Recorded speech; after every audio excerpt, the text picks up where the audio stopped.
안녕하세요. 기업분석팀 서미아입니다. 오늘은 2002년 제약바이오 연간 전망 말씀드리도록 하겠습니다. 일단 2019년 내용 먼저 말씀드리도록 하겠습니다.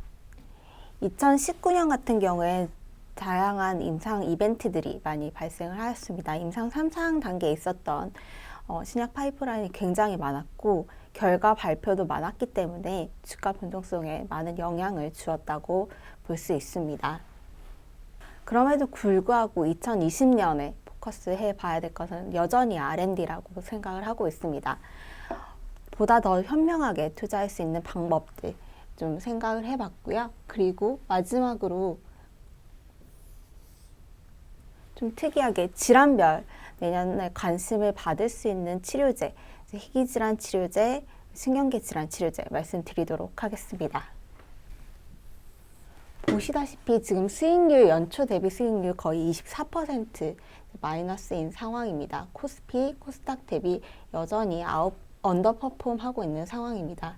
그 원인으로는 첫 번째 기업별 다양한 악재에 대한 신약 불확성이 굉장히 커졌었던 이벤트들이 많았고, 두 번째로는 삼성바이오로직스나 셀트리온 같은 대형주들의 실적 부진도 이제 영향을 주었습니다. 마지막으로 세 번째, 보트륨 톡신 기업들, 굉장히 성장의 그림을 잘 보여주었던 기업들이 균주 논란에 대한 그런 악재가 있었기 때문에 전체적으로 제약바이오 주가 좋지 않았었습니다.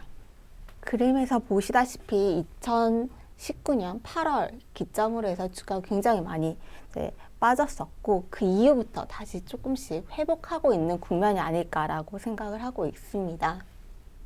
내년에 보아야 할 포인트 세 가지로 정리해서 말씀드릴 건데요. 첫 번째로 바이오시밀러입니다. 바이오시밀러 같은 경우 주요 플레이어 선별 단계가 이뤄지는 것은 여전히 진행되고 있고요. 경쟁 심화는 계속적으로 예상했던 이벤트라고 보시면 될 것 같습니다. 거의 의약품별 평균 5개의 플레이어들이 존재하기 때문에 그 중에 어떤 회사가 살아남을지 주목해 볼 필요가 있습니다. 국내사들은 어떤 기업이 잘할지에 대해서 생각을 보게 되는데요. 첫 번째, 유럽 같은 경우에는 셀트리온이 최근에 램시마 SC 제형에 대한 허가를 받았습니다. 이 허가를 받았기 때문에 내년에 이제 본격적으로 램시마 SC 제형에 대한 판매가 시작될 거라고 보고 있고요. 이미 유럽 같은 경우에는 램시마 IV 제형이 오리지널 제형보다 더 높은 59%의 점유율, 거의 60%에 다다른 점유율을 가지고 있습니다. 따라서 SC 제형이 굉장히 편의성이 좋기 때문에 이 SC 제형에 대한 이동하는 환자들이 굉장히 많이 늘어날 거라고 생각을 하고 있고요. 두 번째는 미국입니다. 사실 미국은 아직도 확실시 되지 않은 불확실성이 많이 존재하고 있는 국가라고 보실 수 있습니다. 그 이유는 미국 같은 경우 오리지널 굉장히 잘 사용을 하고 있고, 바이오시밀러 의약품을 판매하고 있는 암젠 정도 지금 잘하고 있는 것 같습니다. 이미 이제 굉장히 많은 시기가 지난 셀트리온의 인플렉트라 같은 경우에도 아직 MS를 좀 크게 늘리지 못하고 있는 상황입니다.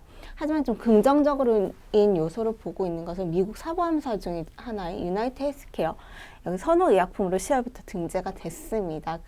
그래서 좀 특이하게도 10월 등재된 시기를 기점으로 3달 만에 전월 대비 플러스 성장률을 기록을 했고요. 앞으로 좀 더 지켜봐야겠지만 이런 효과가 있다면, 이런 효과가 10월에 반영된 것이라면 미국에서도 조금 더 긍정적인 MS 증가를 기대를 해볼 수 있을 것 같습니다. 커버리지 요약해서 말씀을 드리면, 셀트리온 같은 경우에 앞서 말씀드렸던 것처럼 램시마 SC 제형 판매가 굉장히 긍정적이고, 미국에서는 그 선호의약품 등재가 긍정적인 요소로 보고 있습니다. 삼성바이오로직스는 올해 굉장히 소송 관련 이슈로 펀더멘털까지 좀 불확실성이 대두가 되었다고 하면, 최근에 수주건이 2건 정도 발생을 하였습니다. 그래서 총 800억 정도의 수주가 6개월 만에 발생을 하면서 이런 리스크가 조금 해소가 되고 있는 국면으로 보고 있습니다. 두 번째는 톡신 부분입니다. 톡신 부분은 굉장히 산업 성장성이 좋은 부분이고, 이것은 보톡스 엘러간이 판매하고 있는 보톡스의 성장률만 보더라도 미국 전 세계에서 계속적으로 성장하고 있는 제약 산업이라고 볼 수 있습니다. 하지만 이제 국내에서도 작년까지는 이제 메디톡스, 휴재, 대웅제약 굉장히 좀 영업 매출이나 이익 부분에서 굉장히 성장을 많이 했는데 좀 다른 요소가 등장을 했습니다. 올해 이 ITC 소송 때문에 계속적으로 노이즈가 발생을 했고 앞으로도 발생을 할 거라고 예상을 하고 있습니다. 전체적으로 ITC 소송 일정 보시면 6월에 예비 판정이 있고요. 그다음에 총 10월에 최종 판정이 있기 때문에 이때까지 계속 불확실성이 지속이 될 거다라고 생각을 하고 있습니다. 마지막으로 R&D 쪽입니다. R&D 쪽에서도 올해 많은 좀 악재가 있었지만 여전히 주목을 해봐야 될 부분이고요. 그러면 어떻게 접근할 것인가의 문제인 것 같습니다. 첫 번째, 단일 파이프라인보다는 다양한 파이프라인을 가지고 있는 회사를 주목을 하자라는 거고요. 단순히 임상 3상 단계에 있다라는 것보다는 다양한 파이프라인을 좀 확대해서 가지고 갈 수 있는 회사들이 좀 주목을 해봐야 될 것 같습니다. 그래서 임상 성공 확률 뭐 3상 단계에 있다라는 것보다는 전체적으로 이제 일단 데이터가 확보가 되었을 때 그 데이터가 얼마나 의미 있는지, 기존의 약물 대비 아니면 기존의 약이 없다면 부작용이 얼마나 적은지를 많이 주목을 해보면 좋을 것 같고요. 그래서 내년에는 좀 주목을 받을 수 있는 치료제 부분, 중추신경계 질환 치료제 첫 번째로 말씀드리도록 하겠습니다. 중추신경계 질환이라고 하는 건 몸 중심에 위치하는 뇌와 척수로 구성되는 게 중추이기 때문에 우리가 흔히 말하는 뇌질환이 거의 여기에 많이 해당이 된다고 보시면 될 것 같습니다. 치매, 파킨슨, 뇌전증 이런 것들이 다소 포함이 되게 되고요. 중추신경계 질환 치료제가 아직도 많이 나와 있지 않기 때문에 글로벌 제약사, 국내 제약사 많이 접근을 하고 있는 치료제 시장입니다. 내년에 이 중추신경계 질환 치료제에 관심을 받게 될 수 있는 첫 번째 이유는 바이오젠 때문입니다. 글로벌 제약사고요. 최근에 발표를 했는데 3월 중단했던 치매 치료제 임상 3상에 대한 재분석 통해서 인지 개선이 일어났다라는 데이터를 확보를 했고요. 내년에 FDA 승인 신청을 할 예정으로 보고 있습니다.